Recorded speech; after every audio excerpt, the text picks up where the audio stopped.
I think that in a certain part of our own path to wholeness and our embodying, letting go of having our defenses and our psychology and how we protect ourselves, that when we are going to really burst forth and become who we really are, maybe that Marianne Williamson quote, that it's not, we're afraid of being the greatness, the love, the wholeness that we can be. If we're going to get to that place where we can do that, I think it's similar to a diamond being made. Taking a minute to be myself, don't need no help. We keep on rising. Okay, we are back. I am really looking forward to this conversation, everyone. I hope you are well. This is Unlocking Commerce and Business again. I'm Connie Davis, your hostess. Today we are going to we're going to unpack some more around commerce and the currency that none of us learned how to spend, the truth of who we really are. And I want you to just kind of lean in today because my guest is going to tell you a little bit about a fear that could be so old, that could be so set in our bodies. And in her case, it was in her body before she really had words for it.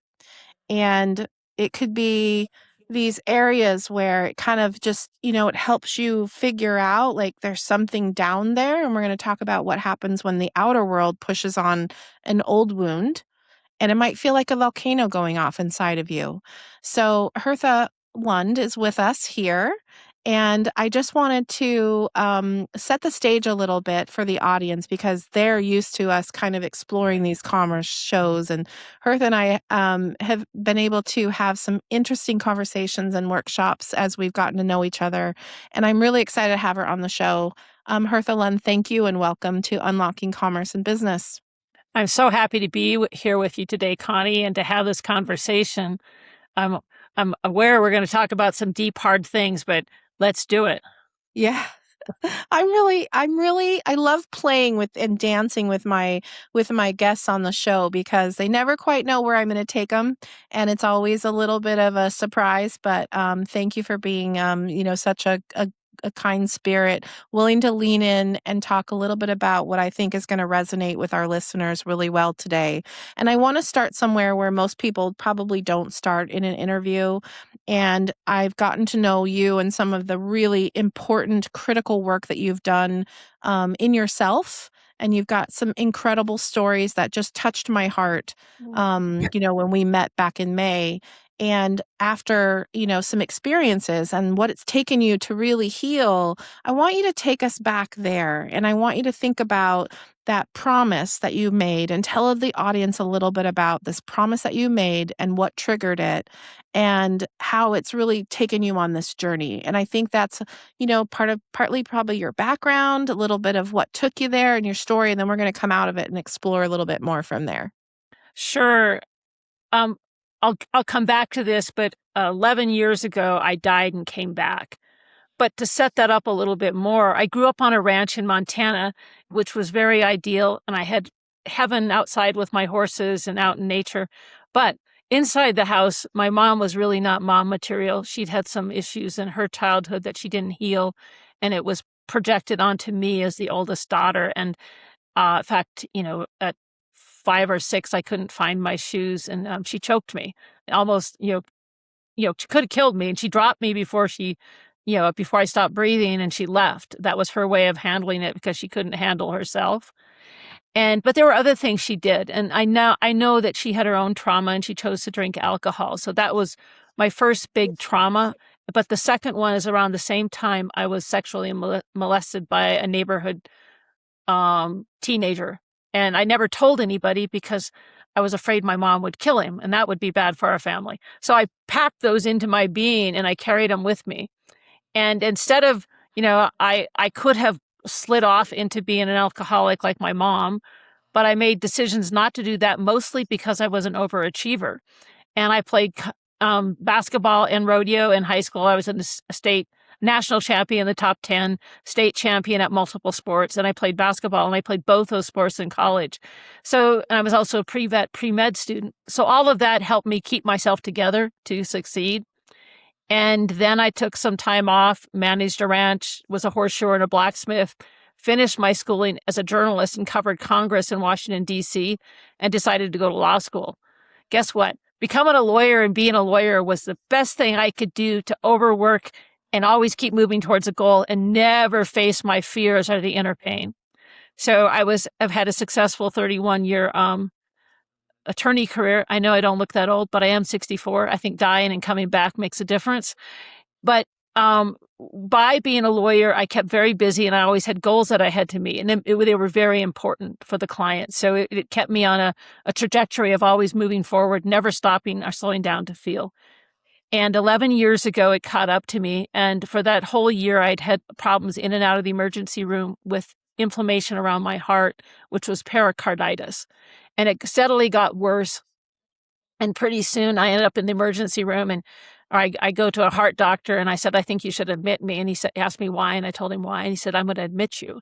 And so my CRP score was 187. Doctors get nervous if it's more than 7. Oh my goodness. Oh yeah. I was off the charts and everything in my body hurt. My teeth fillings hurt. And I didn't go to the regular floor and I didn't go to ICU. There's a floor in between. And it's where they take people after heart surgery, after they're out of intensive care. And I went right to that floor. I wasn't intubated, but I was on oxygen all the time. And people around me at night, I'd be laying there. And of course, I hurt so bad I couldn't really sleep. But people coded and left their bodies. And so I witnessed that. And so I was talking to God one night and it's like, well, I could die. It's like, well, yes, you could. And I'm like, well, I don't really like it here. It's been a shit show. And I'm like, oh, I shouldn't talk to God that way. But I was. I mean, in all my glory. And so I thought about it and I thought, it's true. I could be dying and I am not thinking about what I won. I'm not thinking about the money I've made. I'm not thinking about my outer success. All I can think about, this is giving me spirit tingles as I'm telling you, all I could think about was love, who and what I loved in God.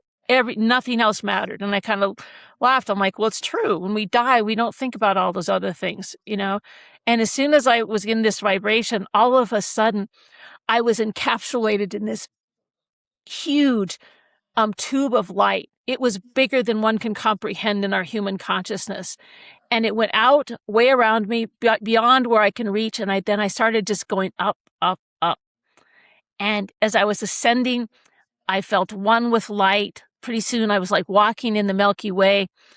Everything shifted and it was a glorious feeling, a greater feeling of oneness and love and light than one can imagine. I felt like a little 4-year-old running to my heavenly parents' lap. And then I realized that I wasn't done. I didn't finish my reason for coming into embodiment. And I knew I was going to talk to somebody soon. And I felt like I had a nanosecond. And so I went deep within. I went in my heart. I just kind of skipped my head, went into my heart. And I also used my gut, which has always kind of interested me because I don't know why, but the two of those together, and I made 2 promises. I said, okay, I promise to do whatever it takes to heal and to get back into my body. And by that, I didn't know why I did that. And I'll tell you more, remind me if I forget to tell you why I said that. And so as soon as I made the promise, then I fell. I just came right back down that tube of light, right back into my body. It was just horrible. I mean, I come from feeling in light and love to getting in this really sick, heavy body. I felt like I was crawling into a dead elk carcass laying on the interstate of life. And I was granted to come back to my body. I was not granted immediate healing. It was my job to heal. And so my first assignment with a greater wisdom that I returned to earth with was I had to learn how to sleep. I had not slept for decades. I had chronic pain from keeping all that trauma stuck in my body. I had endometriosis, fibromyalgia, severe migraines, and I also had some low back pain from being a horseshoer and doing so much physical work. So between all of those, I was constantly in pain and it would keep me from sleeping. It took me 2 years after this being in the hospital and getting back out to be able to learn how to sleep. I had to, change it up, retrain my body, retrain my consciousness. And one morning I woke up and I felt my chest, and I told my husband, I said, I'm a championship sleeper. So I got my first assignment done of what it took to heal. And I think it's necessary for all of us. We will not have the energy in the body, the currency to be able to heal unless we rest. That's one of the things that's necessary. So since then, I've done multiple healing modalities, many different ones. And one of the ones I became an equine gestalt coach. So I work with horses, and they're like truth barometers. If we're with them and we're not congruent, or we don't have, we're not aware of what's energy, what's going on in our emotional, spiritual, physical, and mental bodies, they will let us know and help me find kind of that true point of alignment. So that's what I've worked on with them. And the reason that I had to get back into my body is that I had a super masterous skill of disassociating. That's how I dealt with my pain, is I could jump out of my body and kind of exist outside of it. And I thought that the only reason I had a body was to get my head from my pillow to my desk. And that is not a good way to live. I am so grateful that I'm back now and I have this opportunity to get a reset and start over. And the body is incredibly important because it's honest. We can get tricked when we're just working with our mind and our emotions, and everything seems real. So the body is kind of more like a horse. It's a truth barometer if we learn how to get in it and experience life through it. So I think I answered your question.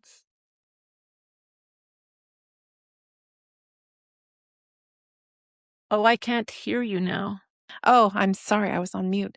Okay. Sorry, Hertha. Thank you for that. And, for sharing the truth that you did and the vulnerability. That's not I can tell that you've gotten very comfortable with telling some of those stories, and they matter because, for, I wrote down a couple of words when I was listening to the story, and I heard, when you said disassociate, I heard avoid and escape and sleep, sleeplessness, and the body being this kind of wallet. If we put it into monetary terms, the body is the wallet, and it's holding our capital, our resources, our energy, right? Our currency.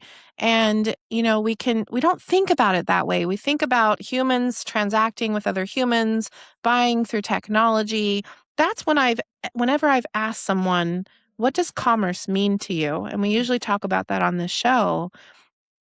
It's a different type of a response, but when we bring them back to, we have a home economy going on in our own vessel, in our own homes, and, we really start thinking about what kind of transactions are we having with ourselves? And I think you just described some of the most common transactions that people have with themselves and their own bodies and their own spirits and minds. And we just don't think about that in traditional sense. I'm coming from the financial world, you're coming from the attorney's world, and we just think about the types of exchanges that happen in those industries in business. Right. But what about the humans that are having those exchanges? And what's happening to their wallet, to their vessels? Right. So to speak about what had happened to me is that I had overdrawn my account to the nth degree. I mean, I was basically bankrupt. And because I had spent every bit of energy that I had, and I know it's grace and the fact that I got to come back, that I was able to work, to put it together. And I actually had an awareness that for a long time, the healing for me was like paying off a mortgage or a big note. At first, you can only pay the interest. And I'm like, oh my God, how long am I going to have to feel this and keep working to heal and doing everything I can to get more energy together in my body so that I can have the flow of healing? And I don't know when it changed, but at some point I was aware that I was no longer paying interest and that I had paid that I was into the principal. And then at some point, the light in my body started, being like compounding. All of a sudden now I'm not only out of debt, but I have enough light that it compounds and I get more each day. But I still have to be very careful to not ignore the basic economy or the balance, of the energy system in my body and everything, the choices I make, the thoughts I have, the consciousness, the vibration I choose to live in, because any one of those can, I can go backwards, in any time, any day, unless I'm kind of aware and keep, my bank account, my inner commerce clean, so to speak. Absolutely.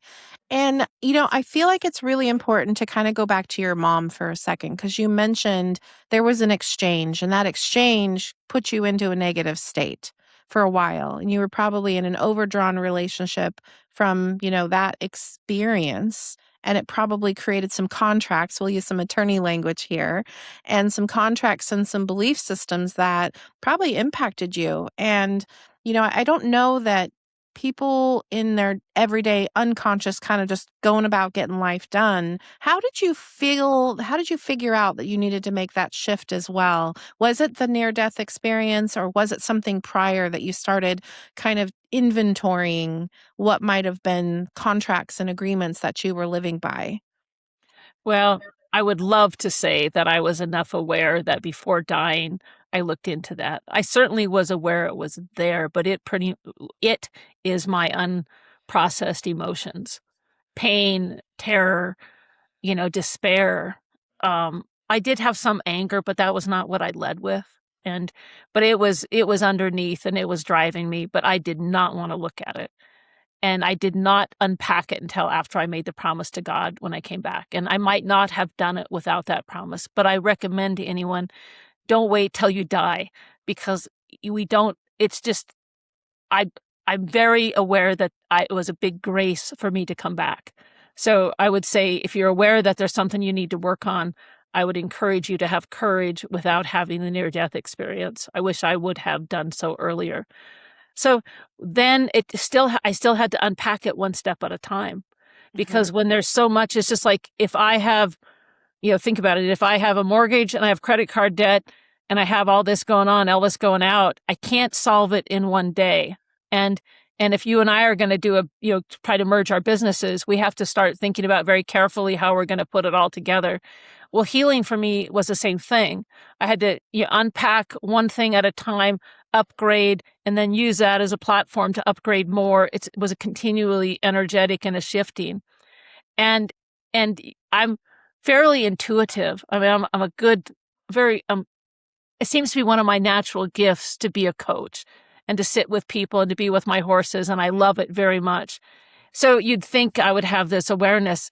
Oh no, I was still pretty blind to what was going on inside. I think as humans, we have an immense capacity to try to avoid those places that we need to go and experience. And Jung talked about making the unconscious conscious, or the subconscious conscious, and about our shadow. And I'm very intimately aware of those concepts now from a lived experience. And I certainly did not want to see and feel some of the stuff that was still packed down inside of me. Mm.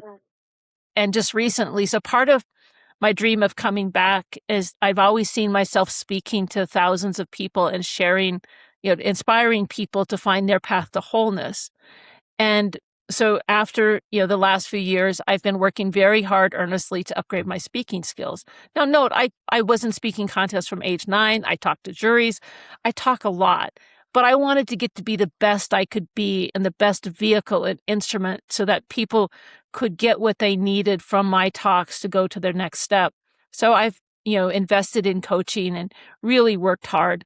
And I was very earnest in doing this process.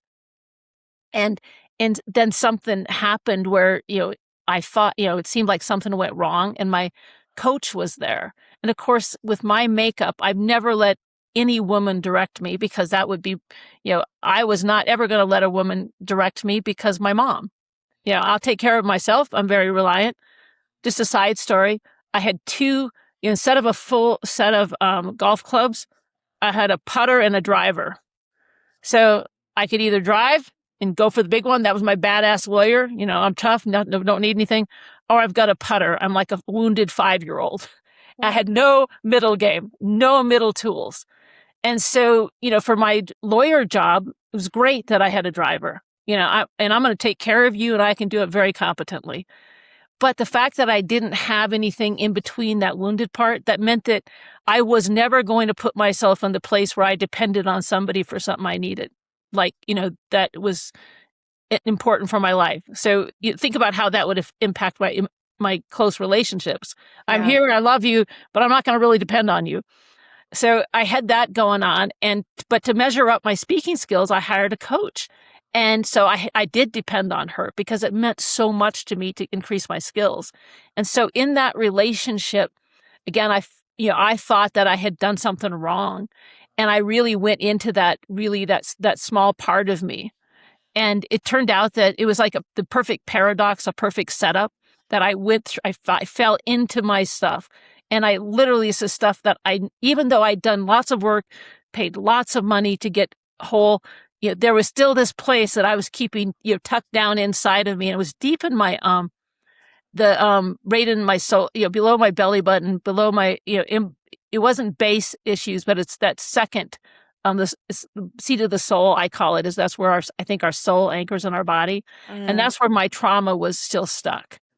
And so I fell into that and I lost it for a few days, but I had to actually go and give another talk after that. So I had to pull myself together to deliver, and I'm very responsible.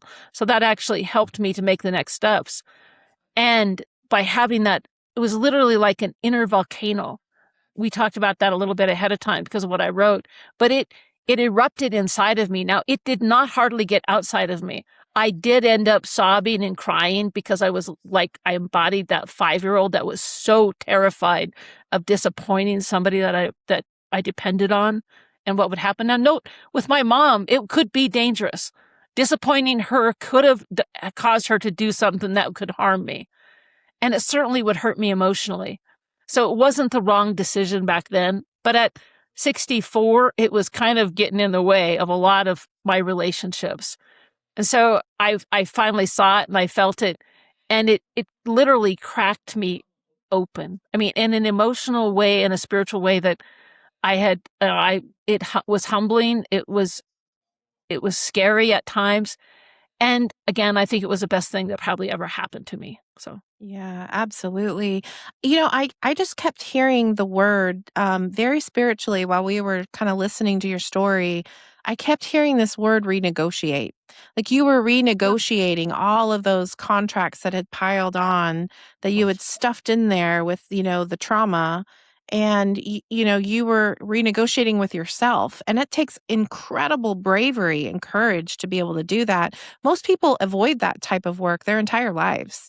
So I commend you for, just being able to get that amount of work done.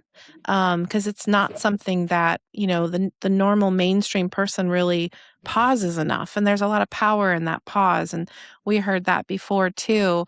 Can we go into a little bit more around this volcano? And can you describe when you start feeling that? Because I feel like there's a lot of moments, and we talked a little bit about this before, that individuals feel that coming up in their bodies. And we're at work, or we might be in rush hour traffic. We might be dealing with a tough person in a meeting. I've certainly had some tough characters in a meeting. And, you feel that coming up. And then what do you do with it? How do you move it through? And can you give the audience some tips and tools about that? Sure. And let me also, I'm first going to share a little bit of what I learned from the horses. So growing up, I rode a lot of young horses that weren't very well trained, and horses are extremely sensitive.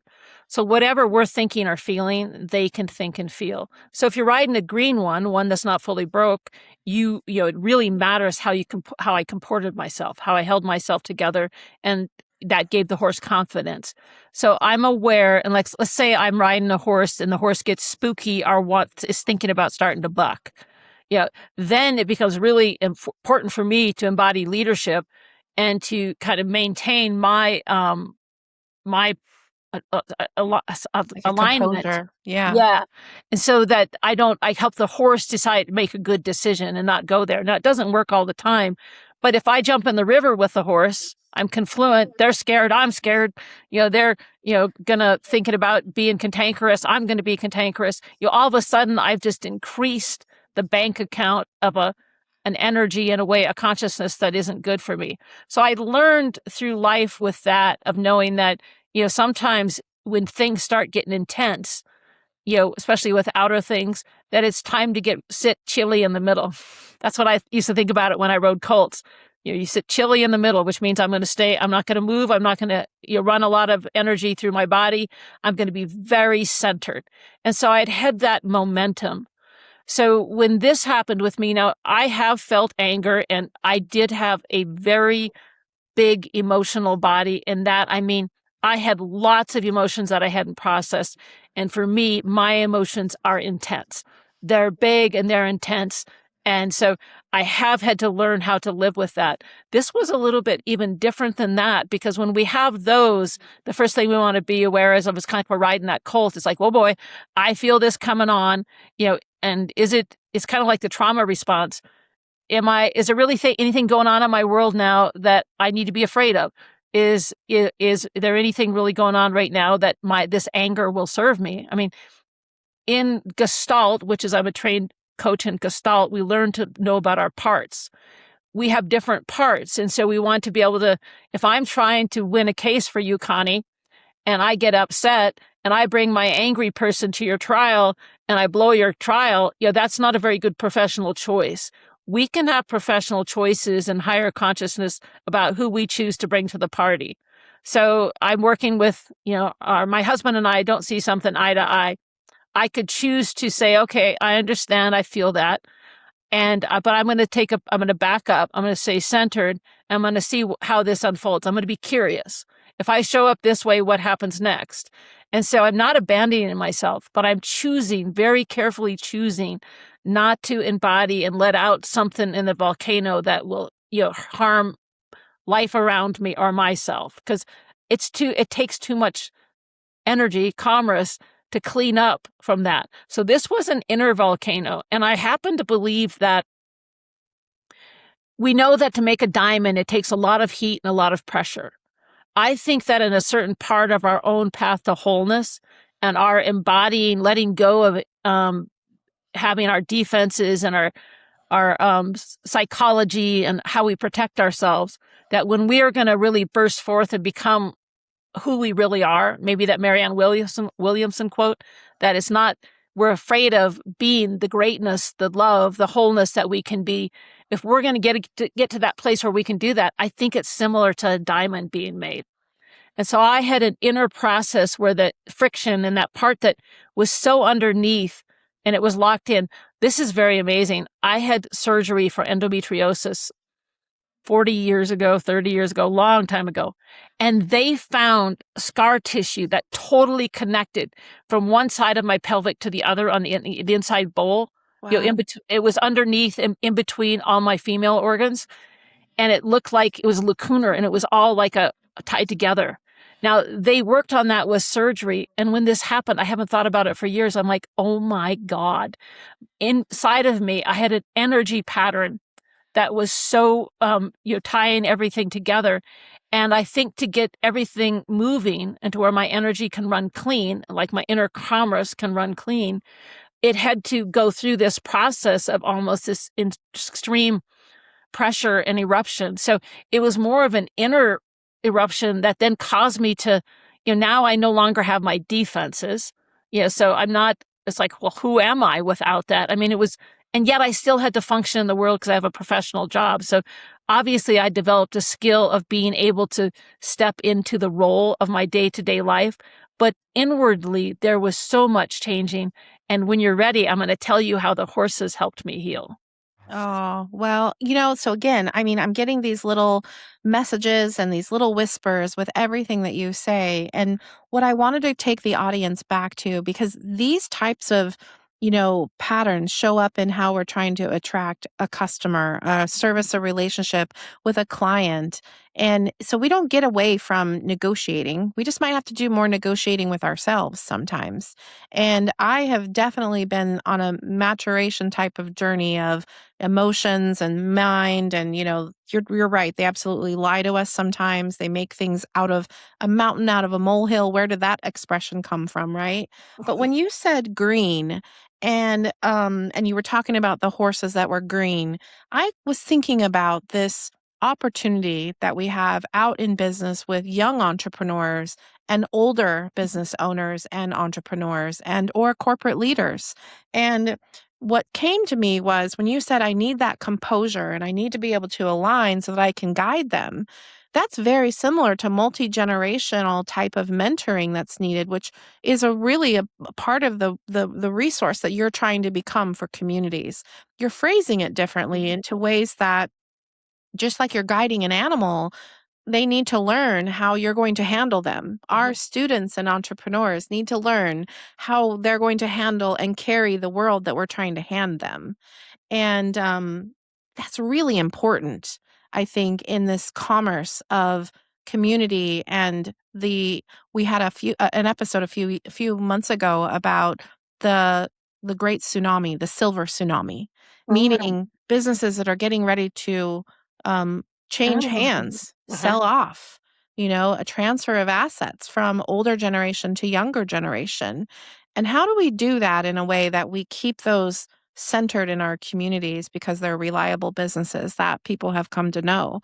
And it's the same thing in your body that you're talking about. So I just wanted to call the audience's attention back. I don't know if you guys missed that or caught that, but that is a very important metaphor, I think, that Hertha just shared with us. And if you didn't pick up on it, I really just wanted to call your attention to that. So let's go back to the horses, though, because I feel like it was a great opportunity to kind of, okay, it's not just a human thing. We need to think about that with our animals and with, our relationships. Let's keep going. Sure. So I'm going through this process of trying to keep my outer life kind of organized while my inner life is going through all these big changes. And I just so happened that a friend of mine was coming to Montana to teach dressage. And I've ridden Western, but I also ride English. And I have horses that haven't been ridden in dressage, but I'm like, I could do this. And I was prompted to follow, and I looked at my calendar, and this is probably the only weekend in the whole year that I'm going to have an opportunity to do this because of my schedule and her schedule. And I thought, I'm going to do that. And I'm going to take two horses. I'm going to take Monk and Nighthawk. And I'm not really in shape to ride for 2 hours a day, but I'm going to do it. And so I go there, and the first thing she shows me, now my horses to me help me understand what I call the four lower bodies. We have the mental, the emotional, the physical, and the spiritual. And Monk is the horse for me that reminds me of the spiritual body. And so Monk is this beautiful horse, but he's a little bit short, and he can actually look like a pony sometimes. And so I was riding him, and he's a mid-sized giraffe, so he's got a big chest. And he's got a lazy belly because he's got a lazy solar plexus. And so sometimes his belly, he kind of goes inverted and he gets a pot belly. And if, she taught me, she says, Hertha, I want you to get your solar plexus, and I want you to think that you have a pyramid, a cone inside you, inside your basically the same place where the volcano was. So she is having me now put in the place of that volcano a pyramid, and to keep the energy coming up the pyramid, and that's how I'm going to draw his energy up through his thoracic spine to make him have a long top line and a stronger back. And when he does that, he looks fancy. He no longer looks like a potty pony. He looks like this beautiful, amazing horse. And so I'm doing this, concentrating, having my pyramid, everything's going good. And so I'm literally in this process of working to ride him correctly and hold him together. I am literally going through the process of my own healing, of putting into place what had the energy that had kind of exploded. So now I'm creating a new paradigm. And she said, it's like, like when you do core exercises, she's like, if all your laundry was in a bundle up, like a big pile, and you just try to carry it all over, spilling out, blah, blah, blah. So now I have energy, money going everywhere. She says, I want you to organize that bundle and have it all wrapped up. And so now it's going to be a pyramid. So basically she's teaching me how to to get my core where I have my some of my records from trauma, but also my emotions, and get it organized and use that as a way to lift up my horse. Wow. And so then she says, now think of yourself as a bridge, a suspension bridge. So you got to sit right, you got to hold him up, and you got this pyramid, you're bringing the energy up. And then from your mind, you're like, I'm the middle of the bridge, one of the suspensions. And so if I connect my head to his head, and then I can then lift him up. And I rode him like this, and he looked like, now this would be lower level dressage, but all of a sudden he's trotting around looking so fancy, and his rhythm was perfect. There was mud on the ground, there was mud puddles, and he's like, I mean, it's just beautiful. And that was done by me organizing my inner life. So that allowed his energy to flow into my energy and to totally change who and what he was in that lesson. And so the other horse that I took was Nighthawk. And Nighthawk actually, to me, is the way that I learned more about my shadow and my wounded soul. And so for him, he was more sensitive to me balancing right to left. And she said, so turn on can you flex move your left glute med? And that's a gluteus maximus, I think is how you say it. It's a muscle it's a little muscle, but it's right on the outside of our hip. And she asked me to move that, and I couldn't even find it. She had to come and put her hand on it. And what I realized is that on my body, on the right side, I only kept the right one on. That is where, this is a little bit graphic, but I think it's important for understanding energy and where energy gets stuck in our body and it's not flowing. That's where he held me when I was a little girl and he molested me. So that caused an energy tangle on my body that everything else is gone. I no longer have chronic pain. I didn't get any scar tissue from all the severe inflammation in my body and my heart and lungs. I mean, the doctors think it's a wonder. They think it's a miracle that I live in the body that I have today based on how sick I was. I still had this one place on my body that hurt and would wake me up occasionally at night, and that was my right hip. And so what it turned out is that one muscle, my right glute med, was on all the time. And she could tell by how I sat on the horse, I didn't use the left one, so I was riding heavy on the right side, nothing on the left side in my body. And so she asked me to turn it. It took all my focus and attention to be able to actually find that muscle and turn it on. And when I did that with Nighthawk and I rode him with that balance, then he did the same thing. He fell into a frame that usually gives me spirit tingles again to even tell you that it usually takes months to be able to develop a horse to that point. And what I did is just get balance of myself and have the inner focus. And he just fell into it. And I could still recreate it in my corral at home. And what that tells me is that when we allow, so I had a big deficit. I did the work to pay off that debt and to be able to get more energy in my body so that the body could heal and the energy would grow. And so I could have that to live from. And then to learn how to manage it and have self-mastery, I learned how to organize it and to bring it up and to hold it in kind of a higher vibration and consciousness. And that changed the world for my horse. I can't help but think that when I do that in my daily life, it will also change how I interact with all life and the commerce, and to be able to exchange, and live in communion, community, commerce at a higher level in consciousness. Yeah, and Hertha, it's such an important ripple effect to become aware of too, because you're literally rippling how you're feeling in your body into your horses or into your clients. And I think we lose sight of that. And I always ask that question. I do a lot of social online, just kind of thought leadership. And I always end it with my hashtag of what is your ripple effect? And when we start asking that question on a regular basis, you can have a ripple effect inside yourself too. And you're describing this beautiful dance that you were literally doing with your horses, not even knowing that that's what you needed to do to get your balance. Well, how do we recalibrate in our lives after experiences that we have too?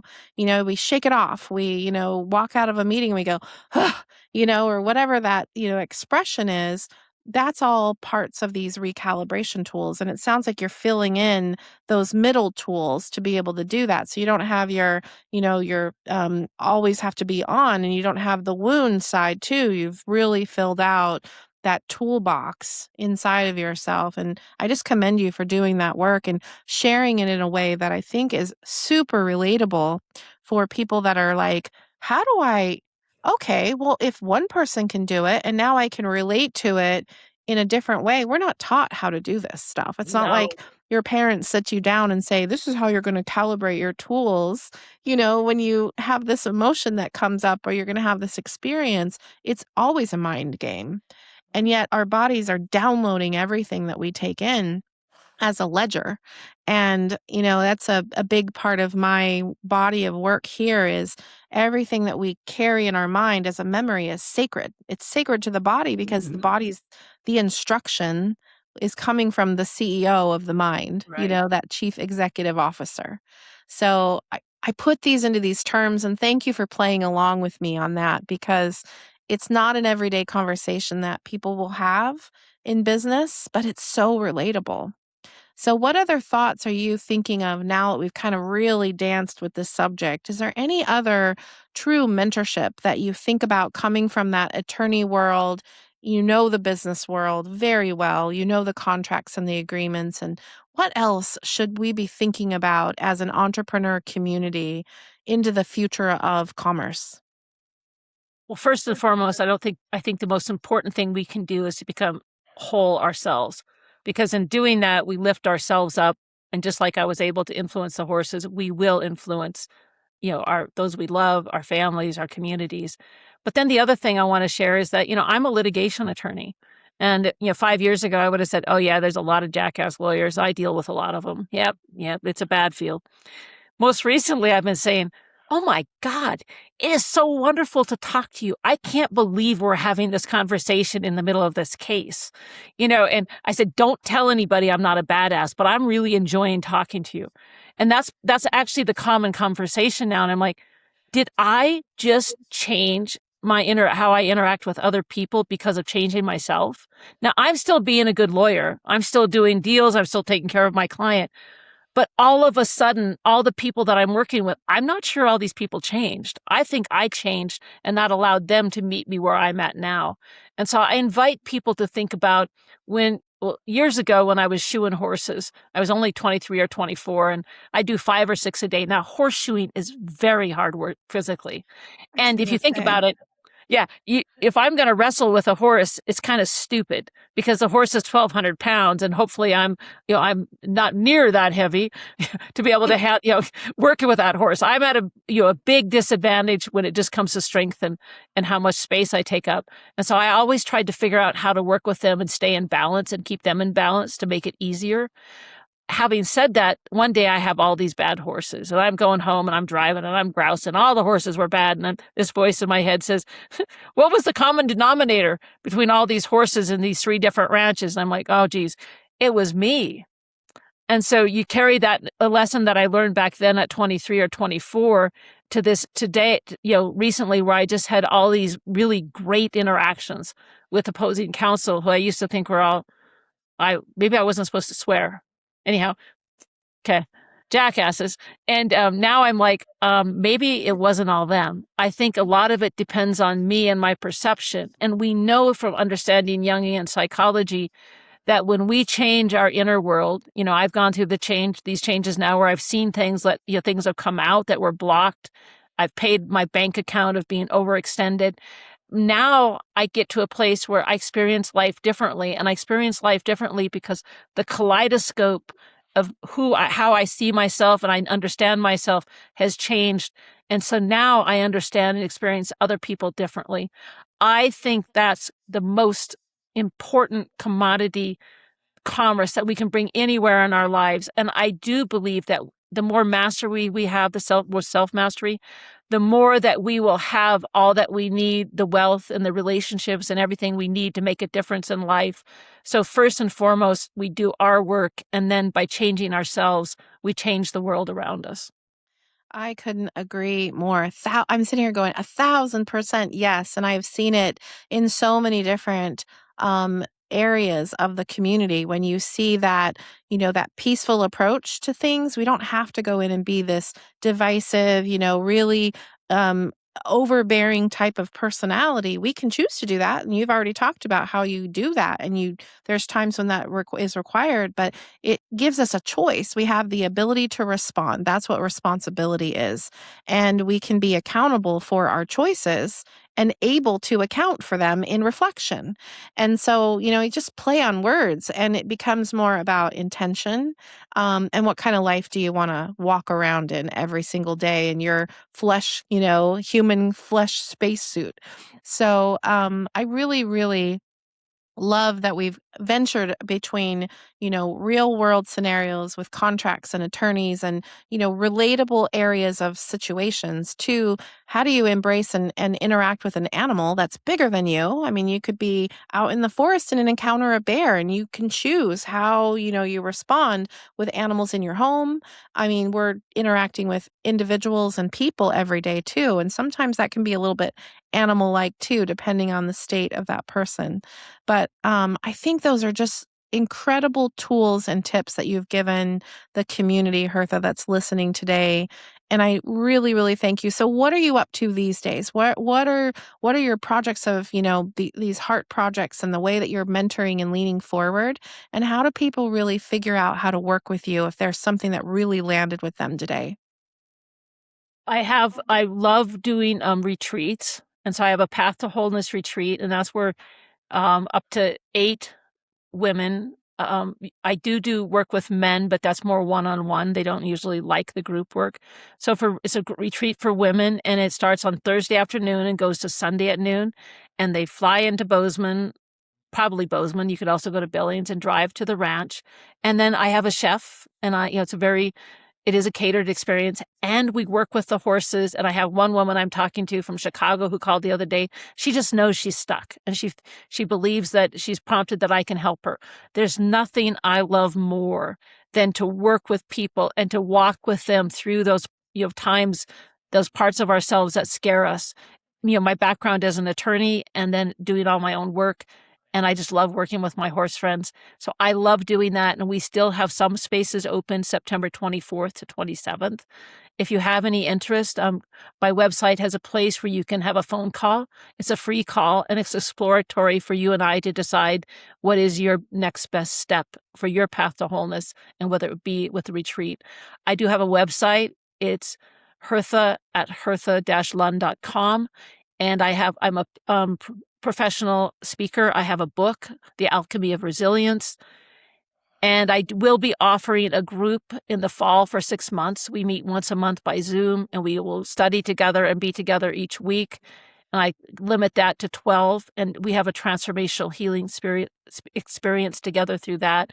And I will take on a few one-on-one clients if, we talk and we think that that's what's best for you and your next step. And I love, love, love sharing what I've learned. I think I've come back, and I think my gift is to language the inner moves of healing, transformational healing. Yeah. And it was so descriptive. And I hope that for anybody that's listening today to this episode, I mean, you can download it, listen to it a couple of times, because I think, this has been probably my 3rd conversation with Hertha, and I keep picking up new aha moments, and it's just a different way to relate to it. You don't think about it all the time. And so I do encourage you to listen a couple of times and give yourself the space, and the grace and the permission more than anything to just go down a different rabbit hole for a change and think about your body differently. Think about, how things are coming up and what's locking up inside of you. And how do you get to that treasure chest that's sitting on the inside? And that's so important for all of us because we all have it. So once again, Hertha, thank you for coming on the show. This has been an incredible exchange of value for me. I hope that it has been for the audience as well that's listening, and that it's also been a lot of fun for you to be able to share your story in a little bit different way. And thanks for dancing with me. Loved working with you today, Connie, and you're just a joy and a treasure to spend time with. Thank you. Oh, well, thank you. All right, guys, we're wrapping up. This has been another episode of Unlocking Commerce and Business. Check out some of Hertha's resources. We'll make sure we put those in the show notes. And then don't forget, I'm getting us back to the original language of money with my Rooted book. It's an ebook that's available, and don't forget to claim your sacred ledger. So we'll all talk to you. See you all again again soon. Bye-bye. Thank you for listening to Unlocking Commerce and Business. If this conversation resonated, here's what you can do. Subscribe for weekly conversations with survivors, innovators, and changemakers, building regenerative alternatives to extractive commerce. Share this episode with collaborators, partners, funders, and changemakers in your network. The people ready for restorative commerce need to hear these voices. Drop a comment below. Tell us what patterns you're recognizing or what solutions you're building. We read every one. Commerce is everywhere, and healing extraction patterns inside our communities creates regenerative commerce outside. Like a lighthouse, we're here, exploring and cutting through fog, pointing toward what works. Welcome to the era of restorative commerce. Until next time, explore courageously, build sovereignly. You are the source and store of value. This is Connie Davis signing off. Thank you for being here.